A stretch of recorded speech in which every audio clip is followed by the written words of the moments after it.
வந்தான் 4 ஓவர் தான் இருந்தான். மொத்த கேகேஆர் ஈடன் கார்டு கிரவுண்டையுமே சைலன்ஸ் ஆகிட்டான். அதுவும் எப்படிப்பட்ட சூழ்நிலை, 22 பாலுக்கு 54 ரன் தேவை அடிக்கணுங்கிற சூழ்நிலை. 4 ஓவரில் எவன் வந்து பவுலிங் போட்டாலும் 6 லைனில் 7 6 சும்மா மிரட்டி விட்டுட்டான். இன்னும் கேகேஆர்லாம் அந்த அதிர்ச்சியில இருந்தே மீளலை. அதுக்கு காரணம் அவன் ஒருத்தன் தான், முகுல் சௌத்ரி.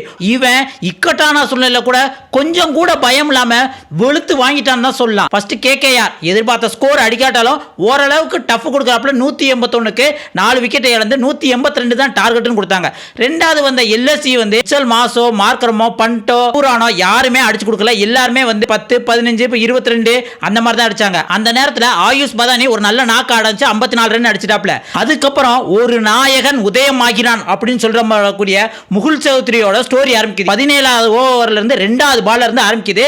ஸ்கோர் என்னன்னு பாத்தீங்கன்னா 128க்கு 7 விக்கெட் இழந்து போது 22 பாலுக்கு 54 ரன் தேவை இருக்கல. அந்த இடத்துல 2 பேட்ஸ்மேன் தான் எல்எஸ்சிக்கு இருக்காங்க. ஒன்னு முகுல் சௌத்ரி 8 பால பிடிச்சு வெறும் 2 ரன் தான் அடிச்சிருக்காப்ல. இன்னொரு பக்கம் வந்து ஆவேஸ் கான் பேட்டிங்னா என்னன்னு கூட தெரியாது, கொஞ்சம் ஸ்பீடா போட்டாங்கன்னா ஸ்டெம்பில் பால விட்டுட்டு போற மாதிரி தான் இருந்தாப்ல. ஆனா முகுல் சௌத்ரி 17வது ஓவர் 3வது பால் வந்து வைபவ் அரோரா போட்ட 3வது பால்ல ஒரு 4 அடிக்கிறாப்ல. அப்ப கூட யாரும் கண்டுக்கல, சரி ஏதோ ஒரு கடைசி நேரத்தில் ஒரு 4 அடிக்காப்ல அப்படின்ட்டு.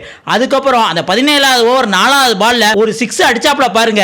அந்த 6 பார்த்தவனே அப்படியே நம்மளுக்கு பெரியவர் தோனி ஞாபகம் தான் வந்தது. ஏன்னா அதுதான் ஹெலிகாப்டர் 6. அப்பதான் முகுல் சௌத்ரிய என்னடா இப்படி அடிக்கிறான் அப்படின்னு உத்து கவனிக்க ஆரம்பிச்சாங்க. அதுக்கு அடுத்து எல்லா ஓவரும் பிரிச்சு மேஞ்சிட்டாங்க. கார்த்திக் தியாகி வந்து 18வது ஓவர் போட வராப்ல, அதுல 13 ரன். 19வது ஓவர் வந்து நம்ம 25 கோடி கம்ரன் கிரீன் வந்து போட வந்தாப்ல. ஆரம்பத்தில் 2 பால் வந்து சரியா அடிக்காட்டலாம். அடுத்த 4 பால்ல கிட்டத்தட்ட 16 ரன், 2 6 ஒரு 4. லாஸ்ட் ஓவர்ல அதாவது 6 பாலுக்கு 14 ரன் தேவை இருக்கு. ஸ்ட்ரைக்ல ஆவேஸ் கான் நிக்கிறாப்ல. அந்த இடத்துல ஆவேஸ் கான் வந்து வைபவ் அரோராவோட ஃபர்ஸ்ட் பால வந்து ஒரு ரன் தட்டி விடுறாப்ல.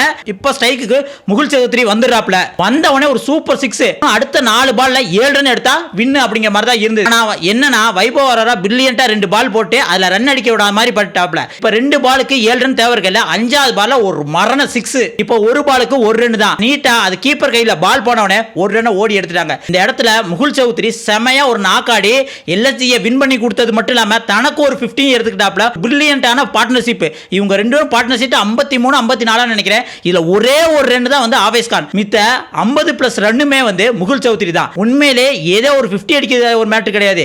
இக்கட்டான சூழ்நிலை அவ்வளவு பிரஷர்லயும் 7 விக்கெட் இழந்ததுக்கு அப்புறமும் ஒரு 50 அடிச்சு கேமே வின் பண்ணி கொடுத்தான் பாருங்க. உண்மையிலே அவன் கிரேட்னு தான் சொல்லலாம்.